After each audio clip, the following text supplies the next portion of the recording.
The call to the honourable member for Hunter. Thank you, Mr Speaker. My question is to the Minister for Communications. What is the Albanese Labor government doing to boost connectivity for regional communities, and why is this investment needed in these areas? Give the call to the order. Give the call to the Minister for Communications. Thank you, Mr Speaker, and I thank the member for Hunter for his question. He's a passionate advocate for his region right across the portfolio. The Albanese government understands the vital role that communications services play for those living and working in regional and peri-urban Australia. Bowman. We've been reminded all too often through the ravages of bushfires, floods and COVID of the importance of resilient and reliable communications networks. And that's why our government is delivering the largest regional communications funding package since the inception of the NBN at over $2.2 billion. Mr Speaker, our Better Connectivity Plan is providing $656 million for regional connectivity and communications resilience, including $30 million to expand on-farm connectivity. Improving connectivity for primary producers will create more opportunities to use digital technologies to more productively and efficiently improve the safety for farmers at work.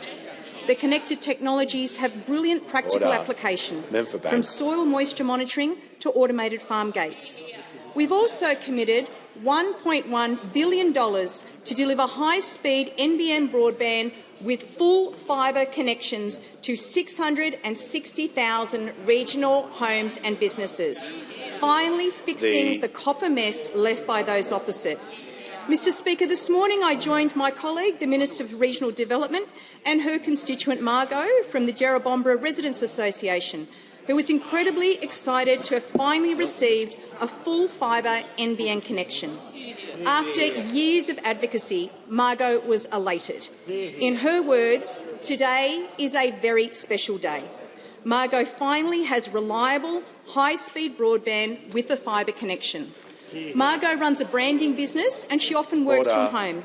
And she explained the frustrations with her old copper connections, slow and unreliable, a legacy of the former coalition government's disastrous second-rate technology mix. And her story is one that I've heard many times across the country. Copper is less reliable, it's more expensive to maintain, and it's more likely to— The Minister will pause. The member for Groom has been interjecting all of question time. It will leave the chamber under 94A. It is not a time to give continual interjections when the minister is on her feet.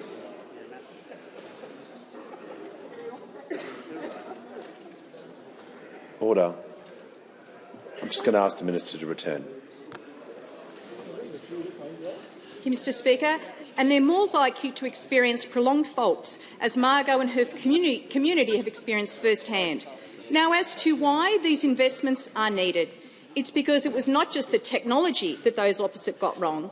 They also managed to create an economic mess with a $29 billion cost blowout, thanks to the very puzzling purchase of 60,000 kilometres of new copper.